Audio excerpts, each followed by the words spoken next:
So Headstart for me was probably the best experience I had while I was in high school, and it was the best decision I made in high school.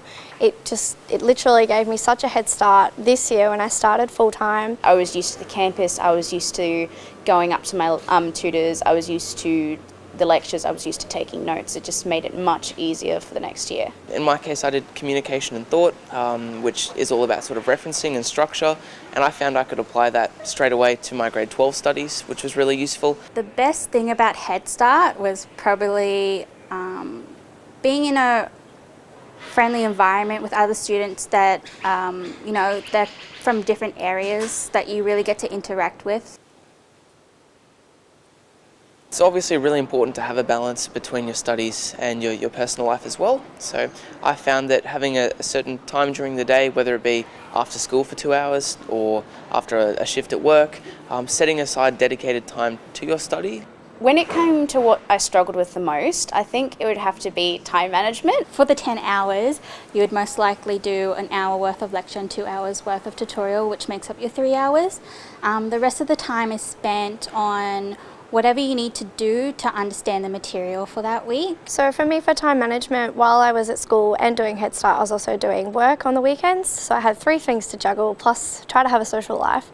So for me, I utilised daily planners, weekly planners, even monthly planners, whatever works best for you. You can block out when you're at school, when you're at uni, when you've got work, and then you can visually see where your spare time is, and I would break that time up into school study and uni study. When you're sitting there and you're trying to do your work and you have Facebook or Snapchat notifications coming up, it is distracting and you want to see what people are saying and why they're talking to you. But I think definitely putting that aside, even in like another room or putting it on charge somewhere else, is a real benefit. Same thing goes with on your laptop. Obviously you can access all that sort of social media on your laptop as well, but I think you've just sort of got to be disciplined in that regard, not to open up a Facebook tab and surf the web.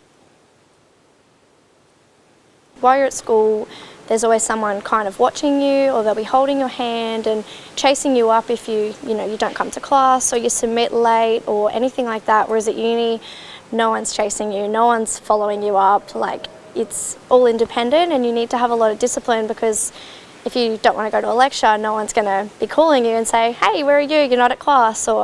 And no one's going to tell you to study, and no one's going to remind you when an assignment's due and tell you that you haven't submitted it or anything like that. It's important to look at a course outline, because I guess firstly you get an idea of what sorts of assignments you're doing. So whether it be an exam, an essay, that sort of thing, a group presentation, and so it allows you to sort of think ahead in terms of those. Also the dates of your assignments and seeing when it's due, so you can plan accordingly, and also the type of content that you're going to be learning.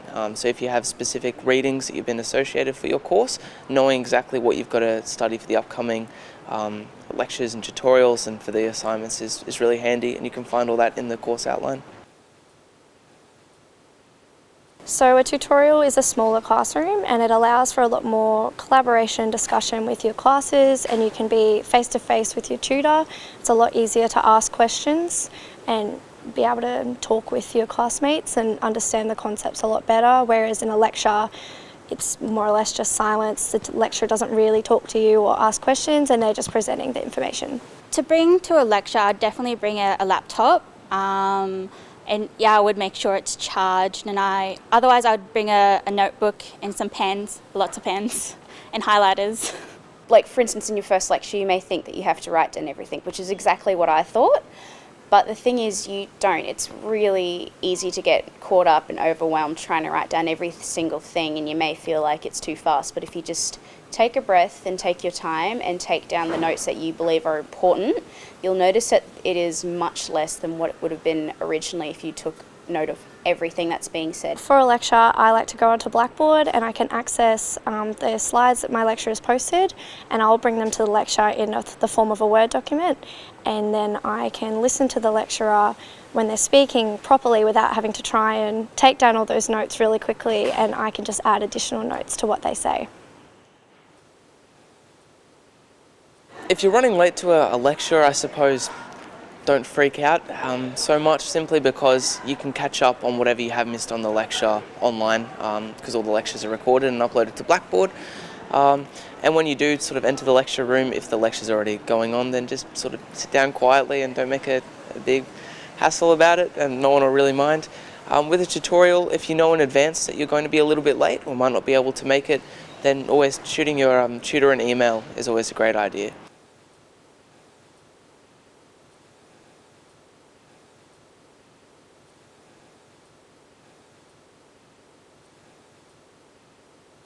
So USC offers a lot of services online, support services for like academic skills. If there's something you feel like you're falling behind in, like essay writing or paraphrasing, referencing, grammar checks, lots of things like that is there for you if you need it.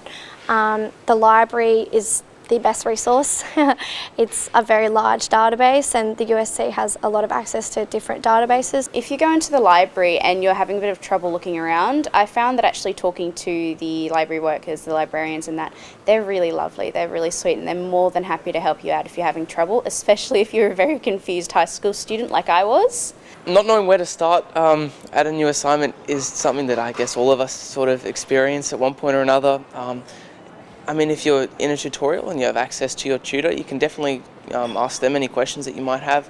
Otherwise, there's tons of student support services available at the university which will be able to help you and steer you in the right direction. When I went into my first workshop, I was very scared because I was the only high school student there. But I found after the second or third workshop, it was really easy because they were really nice. The uni students were really supportive. Be willing to approach anyone and like be really open to meeting new people, especially in class, because like they're going to be some of the people that's going to help you out through that whole semester. Don't be afraid to have a chat to some of the people in your classes and in your lectures. They're all there for the same reason, and that's to learn. So I'm sure if you're friendly with people and you take a genuine interest in them, then they'll do the same to you. Yeah, so as far as making friends, just know that you don't need to be nervous. The person sitting next to you is probably feeling just as nervous as you are, and they're most likely going to be someone that's like-minded to you. So just say hello, introduce yourself, tell them what you're studying, ask them what they're studying, and there you go, you've made a friend, and next week when you show up to the lecture, you'll have a familiar face.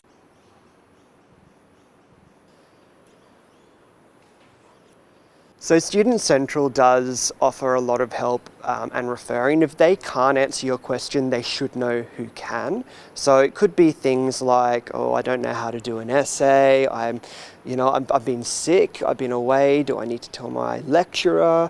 It might be a question about, I don't know what I want to do when I graduate or what sort of career I want to have. All those sorts of things are questions that we can either answer or we'll let you know the best person to contact.